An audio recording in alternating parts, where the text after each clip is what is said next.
Games, Brrraains A Head-Banging Life here. Check it out. We're back on Zoom for our second episode of They Made What Into a Movie. Yes, we are both Londoners, so we are both under certain rules, which means we can't mix because we're in two different households. So we are doing this back on Zoom. But hey, what are you going to do? That's life, right? Yep, indeed. Carl, Damon, of course, and you've seen the title. And after doing arguably one of the best video game movie adaptions for episode 1, we are now doing, in my opinion, one of the worst. Damon, I fucking hate this movie. What do you think? I can't believe I had to watch it again just to bloody do the Zoom thing. I have now seen this movie 4 times. Oh God, it's quite 4 times overall. Once many, many years ago when I watched it. Then years after that when I reviewed it for the site as a written review. Then 2 weeks ago, I watched it with my wife for this. But I did piss poor notes that when I looked at, I was like, I'm not happy with these notes. I can't understand what I was saying. So 2 nights ago, I was like, shit, I'm going to have to watch this again to do proper notes. So it's not been fun. And yeah, that's not been fun. But to me, this is just... what makes this such a shit movie is how it generally doesn't make any sense in relation to how you adapt a video game, you know? Yeah, I mean, when I first heard they were making this into a movie, my first thought was how can they make it into a movie? I mean, all it is literally when you play the game, you're like in third person mode with a gun, Yep. and it's just ridiculous. And it's your typical bloody American teen movie, and that's what I see it as. You're like, I know what you did last summer, that sort of style movie. Yeah, not wrong. It has that gloss, and it is starring a certain cast. It's done in a certain way, but we're going to get into the detail of it now. I will warn you now, if you're a watcher who doesn't like much swearing, you're probably not going to enjoy this because I really hate this movie. And I hate the director, Yui Ball, who has been responsible for so many video game movie adaptions, which should be a good thing. But the man is a fucking hack. And this... I can't say this is his worst adaptation because there's still a couple I haven't seen, like In the Name of the King. But I've seen almost every Yui Ball movie. And this is currently the worst one for me, which is shocking, I think. Do you know this has a sequel? I heard about it, but then I've never seen it. I never want to see it. Well, that will be one for the future, of course. Yeah. 2003 action horror film, an adaptation of the 1996 light gun game, the arcade game of the same name, produced by Sega. The film is, as I've already said, directed by Yui Ball and stars Jonathan Cherry, Tyrone Lezio, Clint Howard, Ona Grawa, Ellie Cornell, and Jurgen Prochnow. Damon, was there any faces or characters that you thought you recognized? No. There are 2 you should, interestingly. No, I don't recognize any of them. Right. Salazar, which is the ship's captain boat guy, the one in the yellow raincoat, is Clint Howard, who has done a ton of 80s horrors and been in some video nasties as well. Clint Howard is a bit of a horror legend. Jonathan Cherry, who is Rudy. You might not remember who he was, but when he first appeared on screen, I was like, wait, why do I know your face? What have I seen you in recently? He's in Final Destination 2. In Final Destination 2, he's the guy, and Final Destination 2 is the one with the freeway, with the logs that smash and all that. And in Final Destination 2, he's the guy that gets killed when the fence explodes off and then flies and cuts his body in 3 parts. Well, there you go. Never. I mean, I've seen that film a couple of times, but it's not exactly one of the greatest movies either. So. Well, the thing is, I was shocked. I was like, oh my God, you're good in Final Destination 2, Jonathan Cherry. So you're not a shit actor. Why are you so shit in this? Like, why are you so shit? Like, I kept saying it over and over again, you know? And it turns out it's probably because it's the film. And he begins the movie as we begin with a man we know nothing about sitting on some steps and he's doing a voice-over, talking about the events that will occur in the movie. The way he talks, oh my God, they're all dead. I can't believe the horror that occurred. It was a nightmare. So many dead people. So many victims. It all started a few days ago when I came here for a rave. And now all that remains is the rotten smell of death. I was just like, oh my Christ, is this how we begin? Like, I don't know who you are, but not only that as well. Why would you do, they're all dead? Oh, cool, so fuck the movie then. Fuck caring about anyone, right? And technically, he's a liar, because that's not quite what happens. Exactly. It is a shocker of a start, because then we hit the opening credits, and we get one of the many times we are going to get the most awful techno music, boom, boom, playing over the credits. Wow, it does distorted imagery of the fucking video game. Exactly. What's that going to do? And I mean, enjoy it, I guess, because that's the closest you're actually going to feel like this is House of the Dead. You know what I mean? Yeah, definitely. But like, what fucked me off about it? It's distorted. So it's like, it's been the color's been changed, and it's all fuzzy, and it's like, what? Oh, it's the game. Oh, why? Why is it the game? Exactly. So then we're introduced to our cast. We're introduced to Simon, played by Tyron Lezio. I know. Greg, played by Will Sanderson. Karma, played by Anuka Okuma. Cynthia, played by Sonia Salamo, and Alicia, played by Ona Grauer. They're all waiting for a boat at the dock, and they're introduced like a crime film. The man from the start introduces them. The camera freezes, and he runs down their personalities. That's Greg. Bit of a looker, not much between the ears. What the fuck is going on? What is going on? Like, what? Do you know the movie Basketball? Yeah. There's a part at the end of that where Coop has gone missing, and they have this crime documentary guy talking about no one knows where the fuck this guy is. That's what it reminded me of. I thought it was a joke. If this had been a parody and a silly tongue-in-cheek movie, I think it would have been clever. You'd have been like, oh, that's quite funny. Yeah, but nah, I don't think they're trying to kill a bit of time. It's just like, but also like, how in the context of the film would he be able to do this? Did he sit back afterwards and go, I'm going to record, why would he be able to do this? Exactly. Anyway, of these characters, the only one of note is Alicia, who is this unknown man, Jonathan Cherry's ex-girlfriend, because yay, we've got ex bullshit. Of course. And honestly, I watched it 4 times, and even the 4th time, I was like, what the fuck is going on? What's happening? What's going on? Who are these people? Why am I here? What is going on? So it turns out this group have missed a boat that would take them to the greatest rave of the year at a secret island location. Note those words. The greatest rave of the year. As we then cut to that rave, which is apparently taken, such a great rave, it takes place in broad daylight and has what looks like less than 100 people there. Sign me up, baby. Looks banging.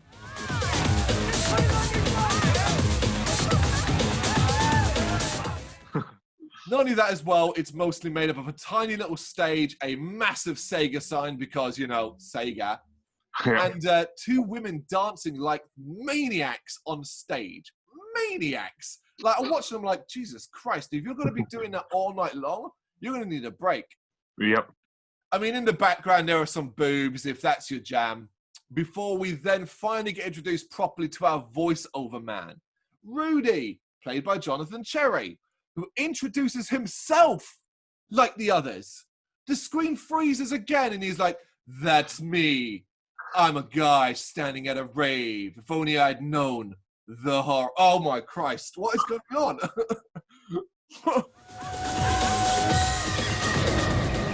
I was trying my best to function as a single guy should. At the back of my head, something was nibbling away at my subconscious.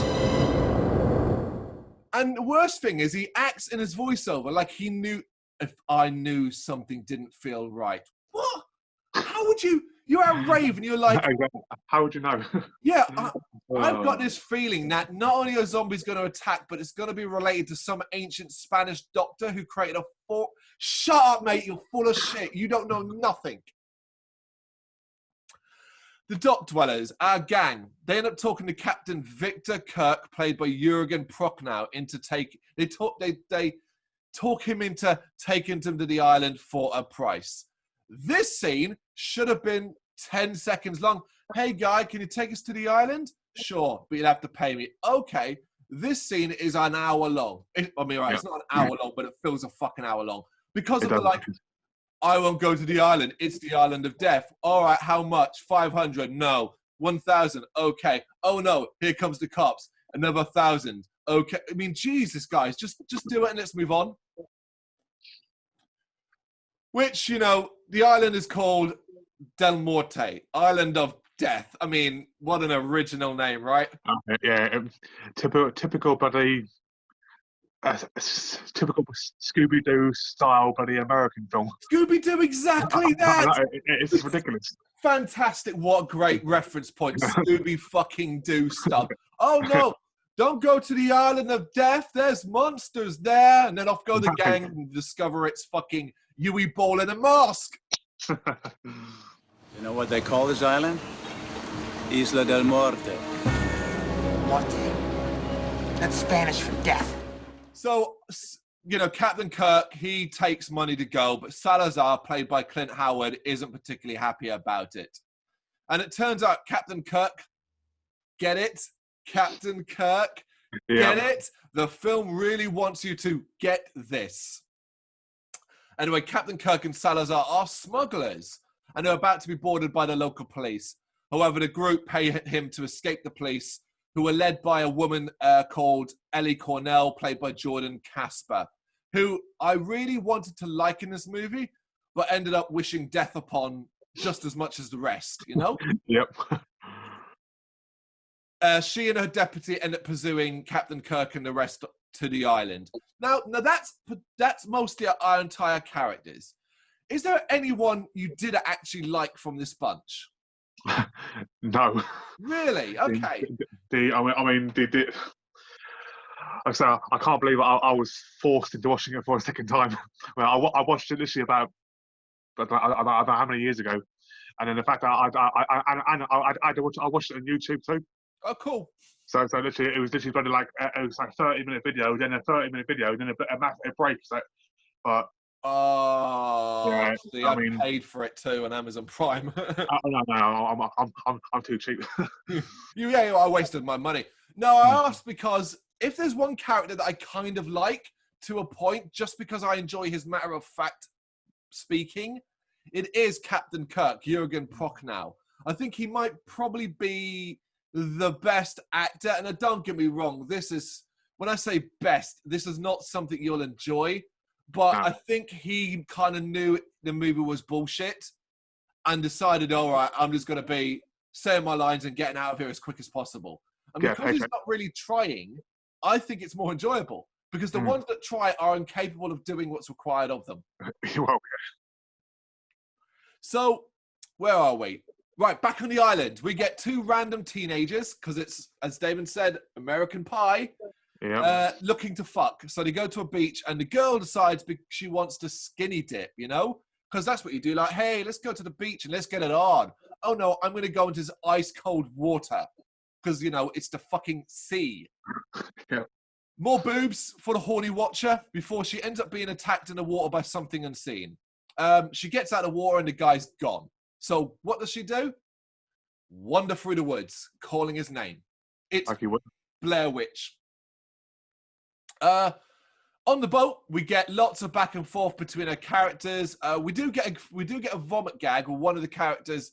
I think it is, who is it? It's Cynthia gets puked on, which I did go, ha, over. She's fucking horrible. Who cares? Well, yeah, exactly. And then you get more boobs as she obviously takes her top off to clean it. She does a scene with Clint Howard where he's like, take this cross, it'll protect you. Now, knowing what we know about the island, that cross wouldn't have done shit anyway. Yeah, exactly. Back in the island, we had this unknown girl is still calling out for this bloke. She has somehow ended up at a house and a graveyard.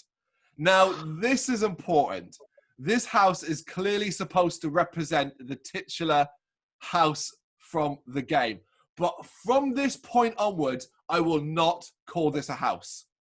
I will call this the cottage of the dead, because it is fucking tiny. Now, you know the games. You know this house. It's a fucking mansion. Mansion, yeah. This thing from outside looks like a witch's cottage. It's that small. Inside later, it has, 3 rooms? And we never see the upstairs. House of dead, mate. No way. Clearly the budget ran out on the house. You say that, but at the end, they throw in a pretty fucking big explosion. I know. So she figures, oh yeah, this guy I barely know who and I wanted to fuck. He's obviously playing a prank on me, isn't he? Because that's what we do. And he's gone inside that house. So she goes inside the house where she does actually find him. And he's dead. He's got like a hand pushed through his chest. And she gets attacked by zombies. We kind of briefly see them. They don't look great, but it's in darkness, so I'm going to give it a little bit of a pass here. It's like your early sort of horror scene.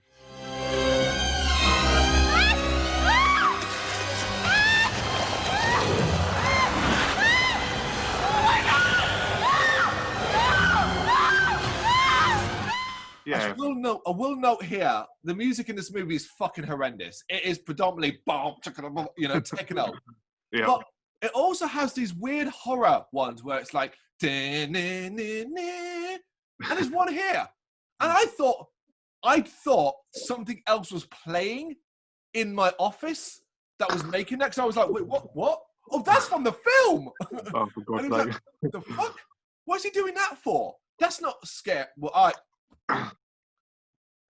don't know. Causing tension, I know.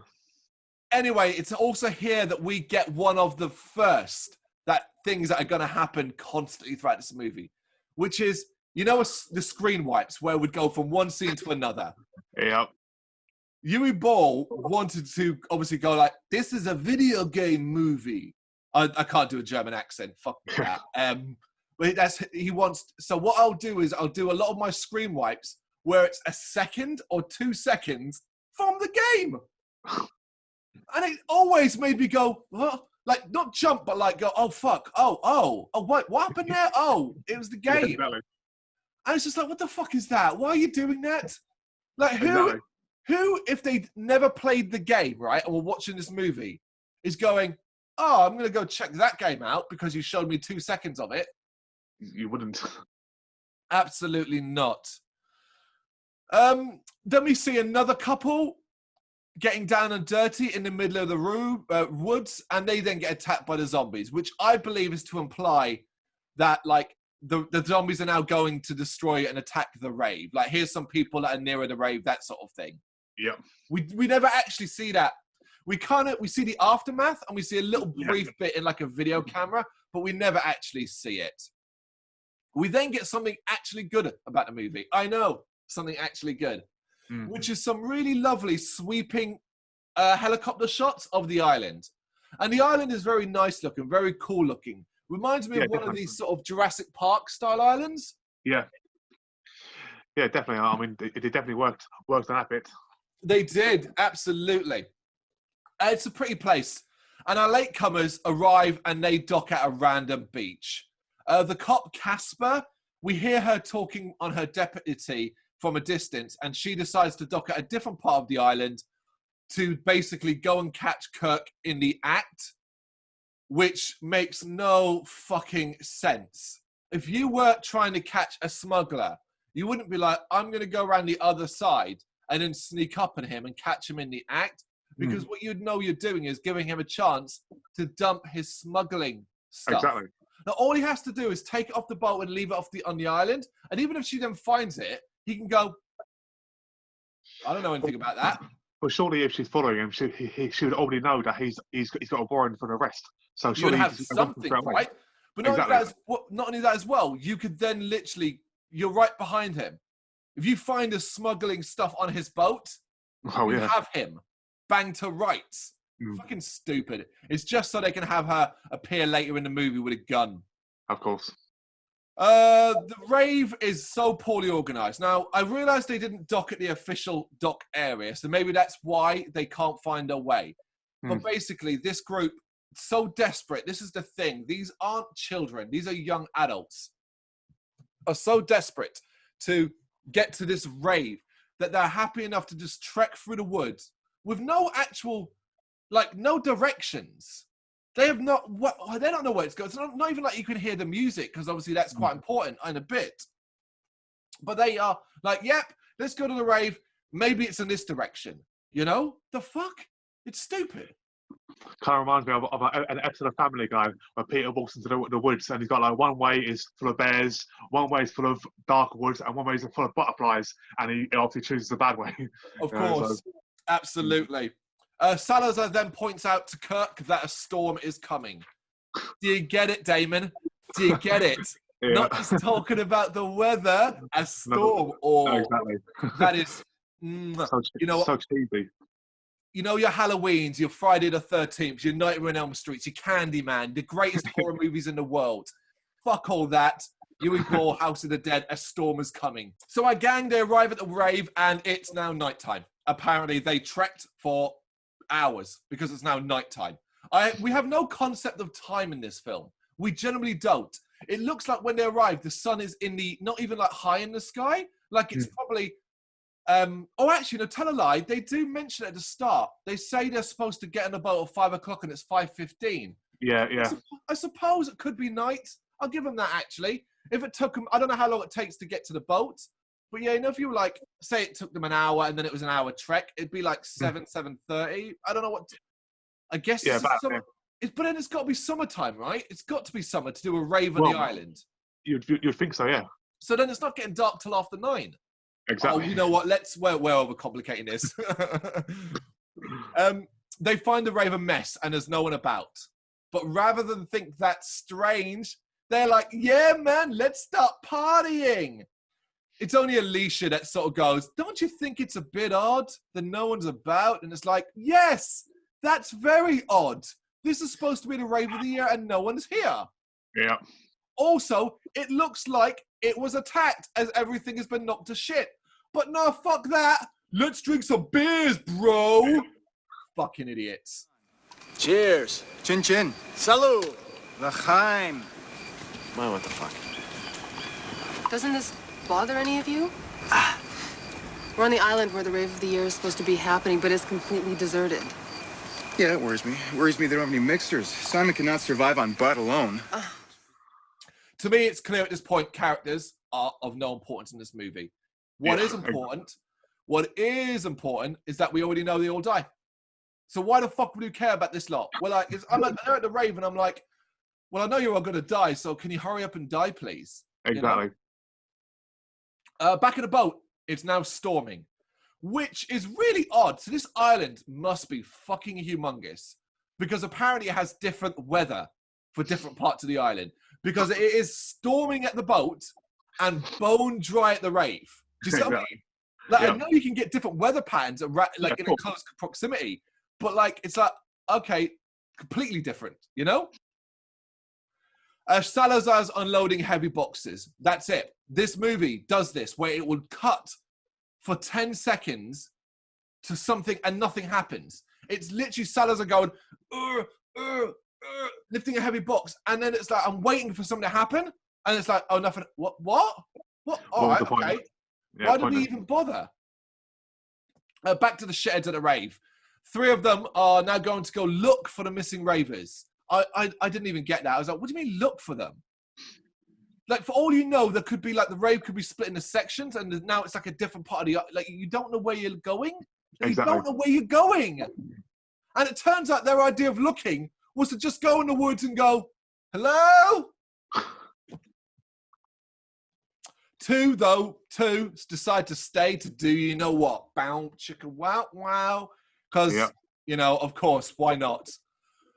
Salazar is then unloading boxes on the island, and he's attacked by sneaky zombies who like to stay really sneaky until they suddenly don't. Did you notice this? Yeah. You get a ton of zombies running through the woods, or like a hand at a tree and stuff like that. And it's like, why are they? And then suddenly they're like, nope, not. It's like, you know what it reminded me of? Metal Gear Solid. You try to be stealthy, and then you're caught, and you're like, you know what? Fuck this. I'm cutting everyone down. So we get a ton of cutting back and forth between pointless bits. We have the empty rave where shagging might be about to happen until Greg decides he needs to pee. Fuck Greg for this moment. You know why? Because he goes to pee in the corner of the tent. You dirty bastard. Now, rightfully, Cynthia's like, Greg, get the fuck out of here, man. There's toilets outside. There's a woods outside. We're pissing in the corner. Like, what the hell, guy? We get random game footage again. The others wandering through the woods, acting like obnoxious pricks. Zombies running through the woods. Captain Kirk at the boat. This is all separate cuts where we're just doing these separate things. Yeah, back and forth. Cynthia is then attacked by zombies in the tent, and Greg's fate is left unknown. We don't know what happened to Greg right now. The other group then find the Cottage of the Dead, where someone took the time to light all the torches, which I thought was a nice touch. Yeah. They go inside, and they end up getting attacked by a few survivors until they realize they're all human. We now have Rudy, who we already know, Jonathan Cherry. Cameraman Hugh, played by Michael Eklund, who I was convinced was the Shermanator from American Pie. So I thought the exact same thing. I had to probably Google it to make it. Same here. Yeah. I was like, is that the Shermanator? I was like, it's not. Unfortunately, it's not. No. And also we have the dancer Liberty, played by Kira Clavel.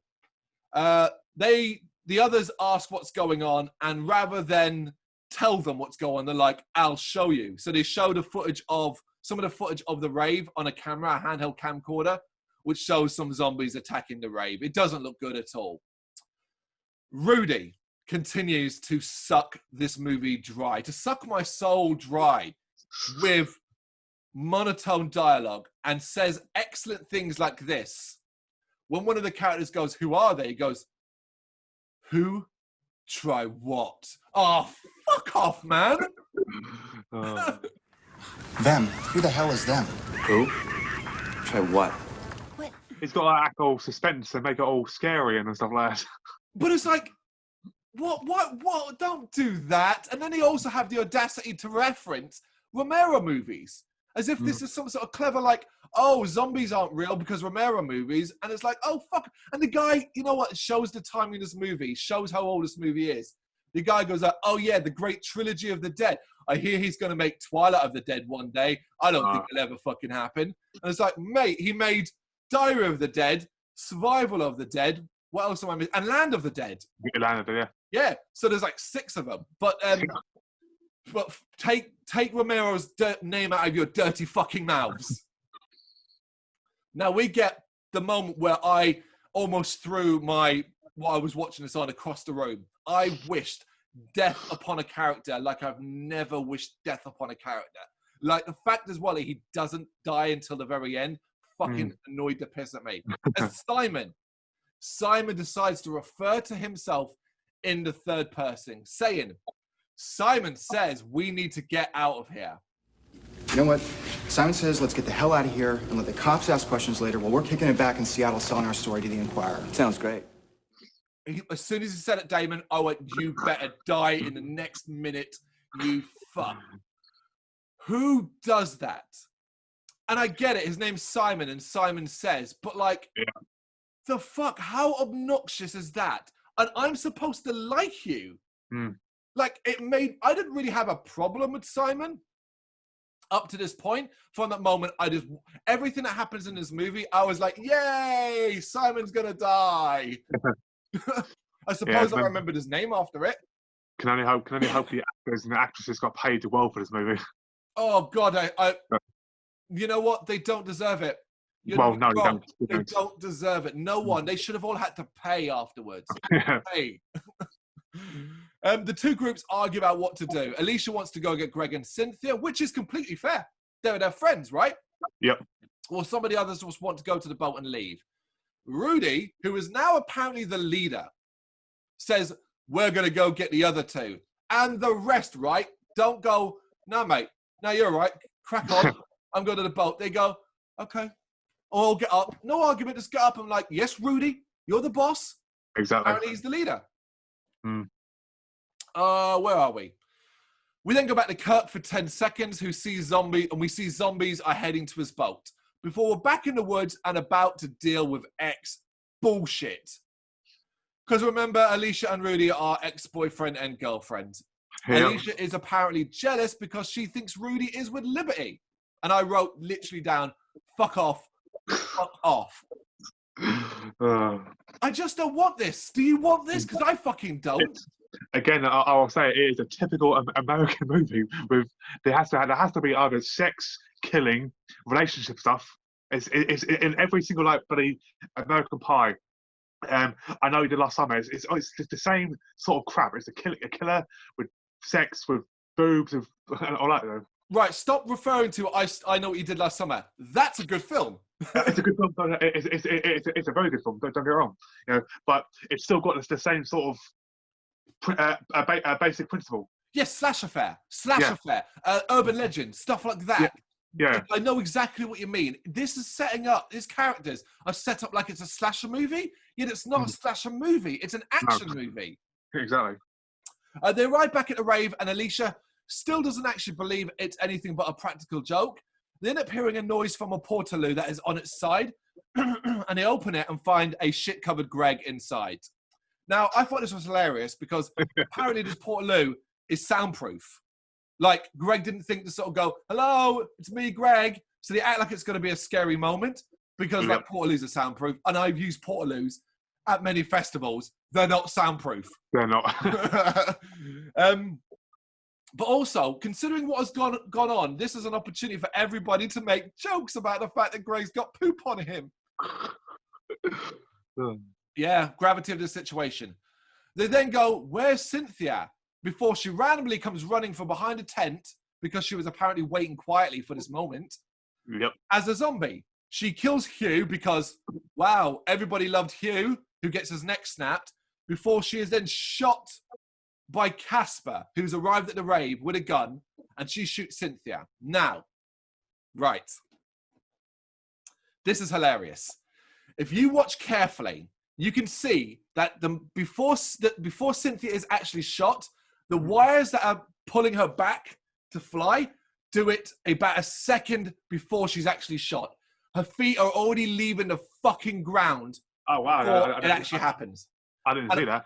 Well, I noticed it because I watched this fucking movie several times. Just I mean, like in quick succession. It's actually this time round, this latest time round, I noticed a few other things later on that I didn't notice the first time. It was kind of interesting.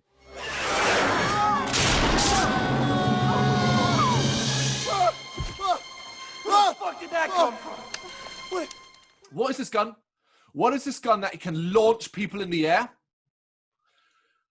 Casper then walks over and finishes off Cynthia. Very important this. Cynthia is shot on the chest and doesn't die. She requires a headshot a la classic zombies. Very important because this movie doesn't know what rules it wants to use. Because later, zombies will die non-stop by being shot to the chest. Or I didn't know that. Yeah, absolutely. Greg, who obviously was Cynthia's boyfriend, is so cut up about it, he literally stands there and deadpan goes, what happened to her? I was just like, oh my God, at least even try. At least be like, oh my God, I'm going to do it. I'm going to try and do a better performance than Greg. Oh my God, what happened to Cynthia? Oh my God, what happened to Cynthia? That is better than what Greg does. I can't tell you. He literally is this. What happened to her? Did you see her face? Oh my God. It's horrible. What happened to her? Everybody hold on a minute. I mean, what? I know this is probably picking too much, but I mean, what's the timescale from when Cynthia was attacked to them getting to her? Because surely a zombie doesn't turn that fast, too. I mean, I don't know. what, half an hour, an hour? I don't know, because we get no concept of where things are in this movie. Exactly. How far is the Cottage of the Dead to the rave? Do you see what I mean? I mean, if it's talking like, but because normally a zombie takes like a day or 24 hours, even more to return. Well, it really depends, because, I mean, look at something like Train to Busan, a modern zombie horror. That zombie infection is 10 seconds almost. Oh, okay. Yeah, Well, I think, and like, if you were to compare it to something like 28 Days Later, which I know is infected rather than zombies, let's not talk about good fucking zombie movies. Well, yeah. So, Casper shouts a load of stuff at them. They want to know what's going on. She demands to be taken to Kirk so that they can get off the island. Her radio isn't working. Their phones aren't working because of interference, obviously. Of course. I mean, you don't even have to say the interference. You could literally say they're on an island. There is no cell tower. There's no cell tower. It's okay. I'll believe it. The radio, less so. Anyway, guess what all that means? More trekking through the woods, cause that's a lot of fun. Off they go through the woods. But first, it's swimming zombies, because these zombies can swim. You know, we're talking like swim. They're actually swimming. Like, okay, all right then. And Kirk has to defend his boat against the dead. One of the things I quite laughed about this, which is why I kind of like his character, is like, he clearly doesn't give a shit. And it's like, oh, here are some zombies board of my boat. And he's just like, yeah, okay, bang, shoot, kill. He doesn't at any point go, what's going on? Yeah, he's completely nonplussed about it, which is fascinating to watch. Like, it's like a study. You're like, huh, how on earth did they manage to write characters who just seem totally unsurprised and unaffected about zombies? This is amazing. Put this in a university course.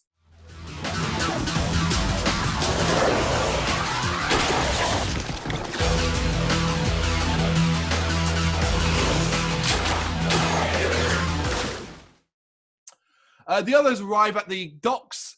They arrive at the docks and see Captain Kirk fighting the zombies off. There's lots and lots of zombies, apparently. And for reasons that make no fucking sense. Don't get me wrong, I was screaming and cheering him on. Go on, Simon! Get in that water! Die, you fucker! Simon just he fucking legs it. Like, he isn't even jogging. He is running like his life depends upon it. Probably the best moment of the entire movie in regards to his character. And he dives in the water to swim to the boat, and then apparently realizes there's zombies in the water. Like, no point beforehand did he think there were zombies in the water or see the zombies. Yep. So he panics and starts to swim back, while being obviously chased by the dead. Then we have Casper and Kirk shooting the zombies. It's a very long shooting scene. It really is.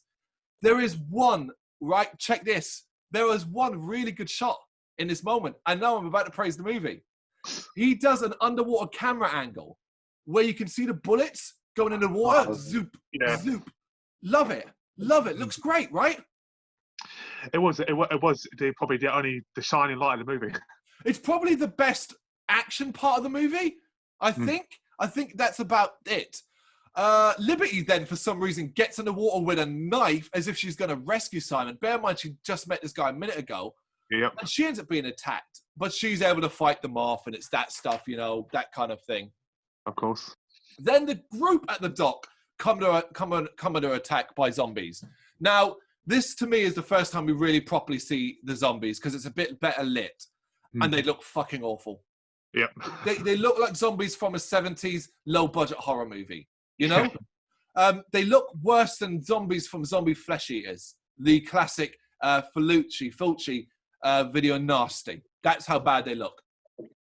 But of course, they're able to fight them off. Kirk is bitten on the arm, though, at this point. So, I guess. Here's the thing. We're never really made clear how a zombie becomes a zombie in this movie. Yep. Like, Cynthia became one, but we never actually saw her be bitten or anything like that. And it kind of implies this with Kirk, I think, near the end. But we'll get to that. Yeah. This entire sequence lasts a good 5 to 6 minutes, and it's enjoyable because of the action, but is ruined by having obnoxious techno music play all over it. Yep. Simon and Liberty get back to the land, and Simon then hilariously decides to bully one of the dead. Did you think this? Because I was like, the guy's dead, Simon. Stop bullying him. Yep. And he's kicking him. He turns the zombie over and the zombie spits acid in his face. And I laughed so hard. I was like, you prick. Yep. That's what you get. Simon Karma. says you shouldn't bully zombies. Karma. Yeah, absolutely. He ends up with a wound on his cheek. That initially looks really good, right? Like, Yeah, it did, yeah. it ends up being nothing more than an inconvenience to him later. And actually, a reason for him hopefully to get laid if he survives this. Hilariously, it becomes a plot device. We'll get to that. For some reason, Greg and Casper go off into the woods. Which, honestly, this might be the dumbest part of the movie. Why? They have now killed all the zombies. We know this because they're talking on the dock, jaw-jacking. The boat. The boat's right there. Yep. You killed what? Go to the boat. Get in the boat and leave. But Why are you going back into the woods? There's no zombies. Go. What the fuck? Unbelievable. But it's here we get a history lesson about the legend of the island, done in sepia tone flashback. Yeah, a Spanish ship was carrying the crazed scientist Castillo Sermano. I like the name.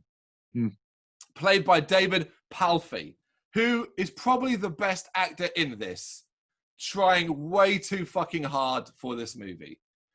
He managed to escape his bonds, kill the captain, and took over the ship. The ship would then end up at this island where he is said to still be alive, killing anyone comes. I mean, sure, why not? Why the fuck not?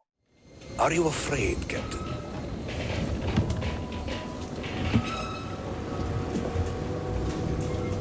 You know why I was banished from Spain? Your experiments are not of God. God. What has God done for you or for me? yeah. Again, I love Captain Kirk's response to this. Oh no, it basically is, I don't know, it's just a legend because, and I think it's so smugglers can keep people away from the island. It's like, oh cool. I mean, I love your delivery, but basically, yeah, who gives a fuck about the legend? You know, exactly that. So guess who runs in the bother in the woods? Can you believe who runs in the bother in the woods? Greg and Casper. I know. Who would have thunk it? Zombies attack, and Casper sends Greg to his death. Because she goes, Greg, run! He has no weapon. She has a gun! No. And she's like, go run, Greg, go run! And Greg's like, I'm out of here! Boom, boom, boom. And it's like, the fuck? Why would just stay together? What difference does it make? Exactly. Because unsurprisingly, guess who ends up dead out of the pair? Guess who dies? Greg! Can you believe it? I mean, I'm not going to miss him if I'm honest. But here, we now randomly get a brand new screen wipe. And this was one of the most puzzling moments of the film. As Greg dies, we basically, the character that died is standing still. Like the camera swoops around them and the screen goes red. And I remember when I first saw it and I went, wait, what? What the fuck was that? Like it's supposed to be a video game death. Yep. But we've had none of that up to now. Why now? Well, yeah. I mean, I really thought that he probably thought, oh, do you know what? I've got to add some more to video gaming because obviously it has a dead when you die, the screen goes red. But it's like, you do it for every death, not just for the one random one. It's not like he was a major character or a main character. I mean, there is no main characters. Oh, well, I suppose, let's be honest, Well, Rudy and Leisha, kind of.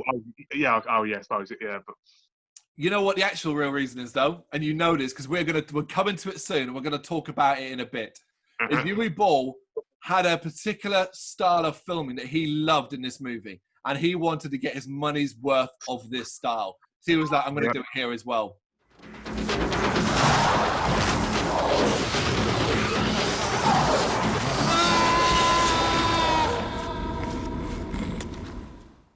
Casper comes back to the others. Everyone is really, really cut up about Greg. Where's Greg? He didn't make it. We got to go look for him. He's gone. Oh, no. Forget about Greg. Move on. She says her boat's been destroyed and her deputy is missing. I don't fucking know. We didn't see it. Who knows? Who cares? She could be lying for all we know. Kirk then reveals what he was actually smuggling. It's a ton of cigars, lovely looking cigars. I would have really liked one of them. And a ton of guns. Everyone gets a gun. Everyone gets a gun. How convenient. I love the fact as well, like it's like they're doing gun talk. Yeah.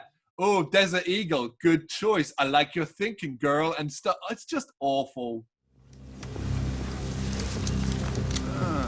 Good choice. Desert Eagle. I like the way you think, girl.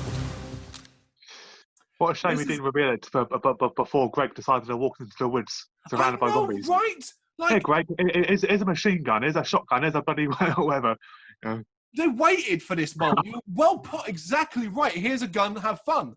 To this point in this gun part is because we are now going to get to the crowning glory of shit that is this fucking movie. The most absurd part of the film, the Graveyard Shootout. Now, this is where I just lost my mind. And I thought I'm either going to turn into a gibbering wreck and my brain is going to leak out of my ears, or I'm going to go find someone out in the world to attack in punishment for this movie, even though it's not their fault. But I just got to get my frustration out. This part is fucking absurd. The group arrive at the Cottage of the Dead and come under attack by hordes of zombies. Everyone turns into expert shooters, regardless of what weapon they're using. Using a shotgun, there's no kickback. Able to apparently handle 2 Desert Eagles at once, no problem. Jumping and shooting a shotgun, that actually fucking happens. No one ever misses either. However, that's still not the worst of it. Ball, obsessed with this rotating camera, cuts constantly. It will swing around a character as they're shooting, but it's so poorly done, they'll have a different weapon in their hands. Did you notice this? I didn't actually know. So a good example, Alicia is shooting a shotgun at first until it's time for the camera to swoop around where suddenly she's now holding a handgun.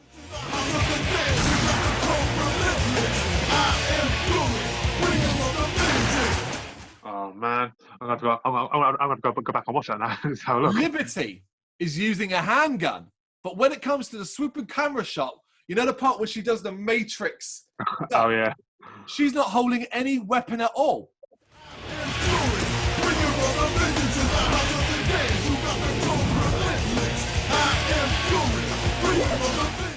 It's just like, are you fucking serious? You didn't even, what the fuck is this? No one reloads. Have you noticed that as well? No one reloads. And do you remember the distance between the part of the woods and the cottage? How far would you say that is? 100 yards? Yeah, about there. It's not. It's half a mile, mate. It's half a mile. According to this sequence, it is half a fucking mile. We're still not done about how shit this scene is. The zombies are fucking useless. Absolutely useless. Then we have the horrible butt rock rap metal that is playing over this scene. Yep. The splicing in of video game footage. The fact that you can literally see zombies are standing around in the background waiting. There's a hilarious point where a female zombie wearing heels is trying to keep her footing on the grass. And she's like, and I was just like, oh my God, this is something else, honestly. What else then happens? Yeah, I absolutely fucking hate it. Also, the effects are piss poor. Heads explode like watermelons. They look like watermelons blowing up because they're watermelons blowing up. The editing is such a mess, right? That at one stage, right at the end of this fucking sequence, all the characters, but one, Liberty, are standing at the door of the cottage. Then literally the next cut, Rudy and Casper are back in the graveyard. But just a literal cut before they were by the door. and now they're back in the graveyard. Yep. This is supposed to be a professional film. Yui Ball is supposed to be a professional fucking director. Basically, that's there. The extra shot is so Rudy can see Liberty being killed by the zombies. She's calling for his help, and he just stands and watches her. And I was like, ooh, is he a baddie? Maybe, I don't know, it's random. We then get a super fast replay of everything we just saw. What the actual fuck is going on? What is happening? Why am I here? It was just like, you know, it's like, it then should cut. It should cut to me being wheeled off in a fucking straight jacket going, the House of the Dead. It's the House of the Dead's fault. What the fuck? Why would I need to see what I just saw sped up super fast? In case you enjoyed it so much the first time, you wanted to see it again. What I wanted was the original footage to be done that fast. We then get the same random screen wipe death shot for Liberty. And, you know, it's as random as it is. Now, I timed this. I decided to time it. From the moment the first gun is shot in this sequence to the moment the last one is shot inside the cottage, do you know how long this sequence lasts? Take a guess based off your experience. I'm going to say 7 minutes. Just over 10. Really? Yeah, just over 10 minutes. No. If you're like, that is far too long, it feels triple that. It felt like half an hour. I was actually surprised it was that short, even though it's still too long. On their way into the cottage, Casper has her legs ripped off, which is actually a welcome bit of decent gore. But again, who gives a fuck? Who gives a fuck? Exactly. Kirk then gets hurt as well, and everyone is really upset about Casper. They did a whole, where's Casper? She didn't make it. Oh no. The survivors then reconvene inside the cottage of the dead after having blocked the door. Kirk decides to have a lie down at the table, and the zombies outside have, forgotten. Seemingly forgotten they're even in the house, because they're not banging on the door. They don't care. They're just not there. Yep. Simon is then upset about his face, but Karma comforts him by telling him that she still thinks he's sexy, and then she kisses him, because that's what I needed as well. Are we even going to get out of here? Even if we get out of here, I'm finished. Who's gonna be able to look me in the eyes with a face like this? I'm a freak. I belong in the fucking circus. Don't talk like that. I happen to think you've been very brave tonight. And I still think you're pretty damn sexy. Typical. It's just well, I happen to think you're still pretty fucking sexy. And he's like, no, I'm a freak. I've got a mark on my face. Get over it. Then we get Rudy and Alicia reconnecting, because that's also what we wanted to see. Of course. Rudy is all like, I didn't save Liberty. I just stood there. You weren't there, in his usual rubbish way. Because apparently him and Liberty had a really strong bond that I felt like I missed part of the film of that part. Oh, yeah, exactly. Did I miss I don't even know. Did they even talk to each other? I don't remember that. They didn't. Alicia shuts him up, though. Alicia shuts him up with, guess what? A kiss. Because you know how it works in films with exes. You split up for a reason, then you're put in hardship, and then you're like, you know what? I remember I really like you, because we're now dying. Even though after all this is over, the problems you previously had that caused you to split up will probably come back. But who cares? They kiss. They have about as much chemistry as me and this block of wood. I would look prettier. Kirk's going to die. We all know that, because he's been beaten up quite a bit. So for some reason, they all go to tell him how great he is. It's a big old, you're great, Kirk. You're great, for some reason. Then they finally go, you know what? We should probably look around this house. We should probably have a little look around, just check it out, see what's here. They find a couple of other rooms and discover some form of lab with bodies and jars of formula. Dun, dun, dun. We've had no plot up to this point. So I guess it's finally time for a story. We're only in the last minutes of the movie, and it's like, yeah, let's do a story. Why not? Rudy is apparently able to identify mutated blood through a microscope, which I was like, the fuck? How would he? If I look through a microscope, I wouldn't even be able to tell something that was blood. Like, I would need to see it clearly and be like, yeah, that might be blood or it could be ketchup. Yeah, exactly. You know, I don't know. I'm not a fucking scientist. But he's able to see it's mutated. And then he goes, it's genius. And I'm like, wait, what the fuck's happening now? What's happening? Wait, what? Is he a villain?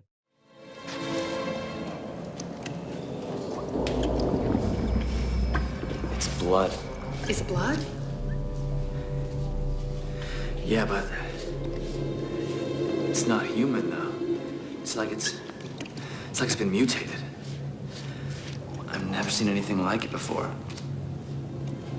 It's completely unnatural. It's fucking genius. That's what I mean. That's what it's trying to aim for. I'm thinking, like, is he a good guy? Is he a bad guy? Is he a scientist? Is he a Don't mad say scientist?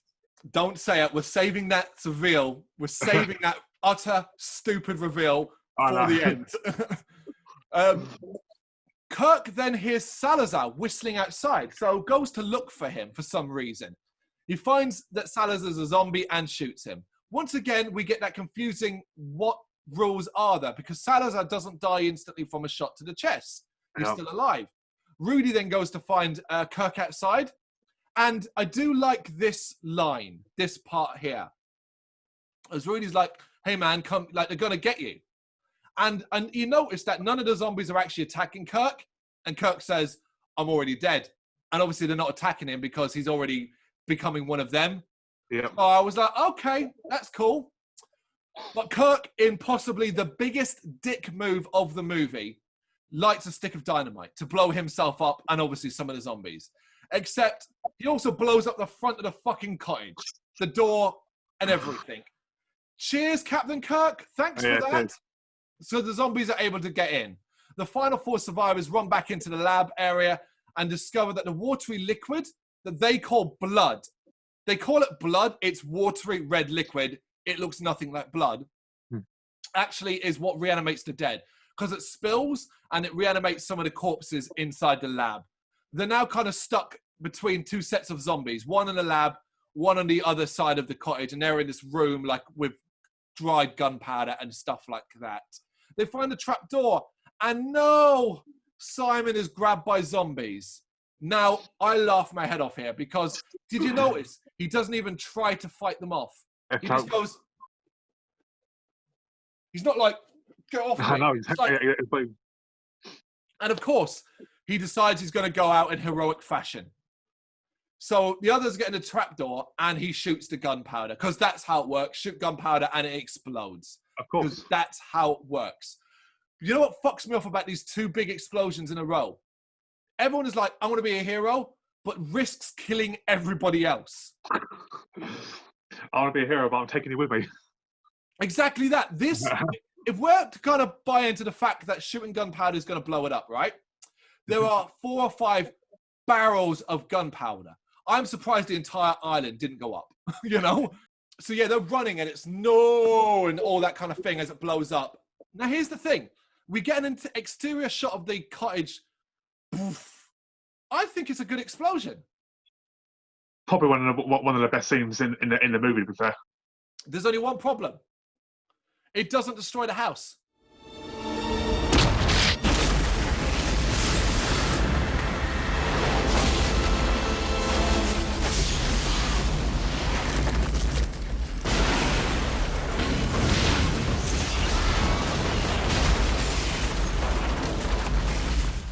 For some reason. How? How isn't the house going poof outwards, but the entire frame is left standing? So, explain it to me, please. Clearly, it's a very, very big cottage/mansion house, and only part of it was destroyed, and some part of it survived. So, I mean, why not? That's all we need. There's an explanation. Exactly. So we're in caves now. And we get more walking and shooting zombies cut between, like he's trying to match up to the video game as well, where it's like in caves in the video game. And then Karma dies. You know, there you go. We need, basically, Yui Ball ran into a problem where he's like, I need this character gone. Oh, right, she's gone. And that's it. Okay. And it's like, okay. And then the final 2 are rescued by Greg. who's like wearing a cloak and looks all like, you know, from another era. He's like, shh, come with me. It's really weird. It's weird. Mm-hmm. He takes them to an underground lair where Rudy quickly discovers Greg's actual body, a skinned body. And it turns out that the guy they rescued is not Greg. It's Castillo Samana, who is wearing Greg's face. Alicia, get away from me. That's not Greg! Get away! Get off me! He then has his zombies hold them hostage and then proceeds to explain his plan.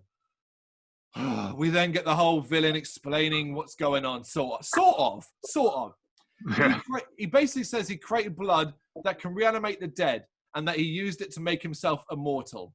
However, he apparently seems to need regular fresh body parts. Mm. Why? He never explains that. Like, why is his face a mess? Why does it look like he's sewing parts onto himself? So what I was waiting for was an explanation of him saying, oh, I'm immortal, but my skin ages or something like that, so he constantly has to replace it. Well, yeah, at least explain it. But we never do. It doesn't fucking matter, though, because after he explains his plan, Rudy and Alicia fight their way out and drop a grenade. Outside, it's now daytime, and they think they're safe, so they make jokes. Forget all their friends died and lots of people died. They're cracking wise.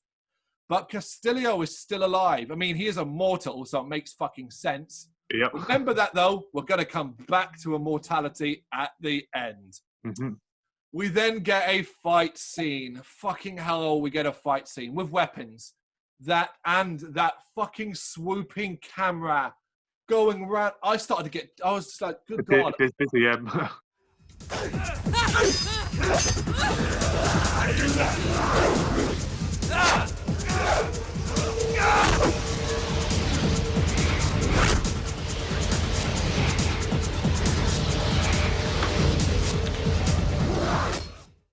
Rudy is taken out, so it turns into a sword fight between Alicia and Castillo. I did get a chuckle over Castillo's sort of facial expressions and cackling throughout this. Stuff like that. And I was a bit like, nah, that's fucking stupid, but it amused me. Just a bit. It's awful, though. It's awful. Not only is she an expert shooter, but she's also, oh, shit. Oh my God. I've just remembered something. The movie actually did this right. Amazing. She can sword fight. You know why? At the start of the movie, when Rudy talks about why they split up, it's so they can concentrate on their studies, right? Yeah. They concentrate on their studies, and he says she wants to concentrate on fencing. She can sword fight. Okay. So they got one part right in. I mean, fencing and sword fighting, I think, are a bit different, but I'll give him a pass. So Castillo ends up running Alicia through the chest with a sword, seemingly killing her before Rudy just comes up behind him and cuts his head off. He's still alive, though. The zombie body is still alive, and his body attacks Rudy until Alicia, who apparently is merely inconvenienced by having a sword run through her chest, just like she gets up. She acts like she's hurt. She's like, but it's kind of like as if like you've got heartburn. Oh, that's a bit awkward. That's a bit awkward. And she ends up stamping on his head, apparently then killing him. So immortality really only matters until your head is destroyed. So basically, he's not really immortal. He's just a zombie. Yeah. Basically. She then collapses and dies, maybe? I'm not sure. No. This is where the movie started. Rudy outside the house as a helicopter now arrives, and in it are agents, one of which is referred to as G. And if you had been in the room with me, I'd have punched him. I'd have been like, you fucking what? You don't start this bullshit now. G, are you fucking serious now? For those who don't know, one of the agents in the original House of the Dead is called G. Yep. Wow. They find Rudy, and Rudy's really rude to them, which really fucked me off again. They say they're here to rescue him. Rudy has Alicia in his arms, and apparently she's still alive, maybe, you know? Oh. I don't fucking know. Then we get it. We get the big reveal. The one that must have had Yui Ball rocking in his chair with the light being, look how clever I am, man. All you video game nerds, I've got a reveal for you. As Rudy reveals, his last name is Korean. What's your name? Rudolph. You got a last name? Curian. Which is the name of the villain from the first game. And honestly, what the actual fuck? What does that mean? What has that got to do with anything? Because we've just watched a movie and he's not the villain. So are you sequel baiting? Are you sequel baiting? Is that what you're doing? Because I'll tell you right now, The House of the Dead 2 has nothing to do with this film. So what the fuck is the point? Or is it just that, see what I did? Yep. It makes no sense. Then we get one final voiceover from Rudy that makes me want to punch him in the face because it implies he used the blood formula on her. And it's like a shot towards the city and he's like, what has she become? I guess I'll find out. Love, huh? And I'm like, the credits have come. The credits are over. And the thing is, like, it's not even relief because there's so many thoughts swimming through my head of this last 5 minutes that it takes a minute to be like, what happened? What did I just watch? Korean? He used it on her? She's a zombie now? But she looked fine? Does that mean she's going to potentially, like, they're implying she's going to infect the city? We're going to have, like, a World War... What? What's going on? Is he a bad guy? Exactly. What? Why did the agents, like... How did they know what was going on that they didn't, like, arrest him? Well, I mean, how did the agents even get there? I mean, how did they know about it? There's no radios, no phones. Yeah, suddenly the agents just arrived there. And they know. Who called them? And they know what's going on because he says when he's talking about he says about reanimated Homo sapiens. That's the line he fucking uses. Reanimated Homo sapiens. Exactly. Just say zombies, you cunt. This is a shocker. This is not only is it a terrible video game adaptation, it is a terrible movie. That's the problem with it. It is nonsensical. Its action sequences are either too long or so stupid they're not enjoyable. Characters are not existing. The acting is horrendous throughout from nearly everybody. It doesn't have good effects. It's got a terrible story. It has very tenuous links towards the video games. And what it does use is either forced in embarrassing fashion or makes no fucking sense. This is why this has got to be one of the worst. We did one of the best for episode 1. We're now doing one of the worst for episode 2. Honestly, I wish I'd say it gets better, but it may not, considering what episode 3 is. Damon, thoughts on this movie? Absolutely terrible. I mean, personally, the bit where they just fought the zombies in the water, and before Greg and the cop go into the woods, they could have ended the movie there and gone, do you know what? Let's get in the fucking boat and leave. Yeah. Had the credits rolled. Over. End. Yeah. Had the credits rolled, I'd have been like, well, that was short, but at least it's over. You know what I mean? But, I mean, overall, it's a terrible movie, and I'm going to have to watch it again because those little points that with the missing guns and the wires, I've got to see that now. I can't wait. One of the fun aspects of doing this series is it does make I actually get really excited about doing these. Yeah, and I'm already like, God, I can't wait for us to do House of the Dead 2 because House of the Dead 2 is shit. It's shit too. But I remember it being better than the first film. But I've only seen it once. So it's like, ooh, that'll be a fun one. I've never seen it, so I'm going to have to watch that then. So.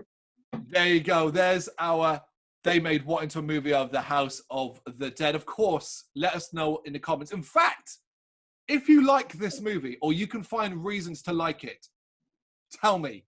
Tell me in the comments. I would love to fucking know. Thank you very much for watching. You can check us out on gbhbl.com as well as on Facebook, Instagram, Twitter and Tumblr. Go to Patreon to help us out over there. That's patreon.com/GBHBL, as well as Big Cartel, where you can find some of our merchandise.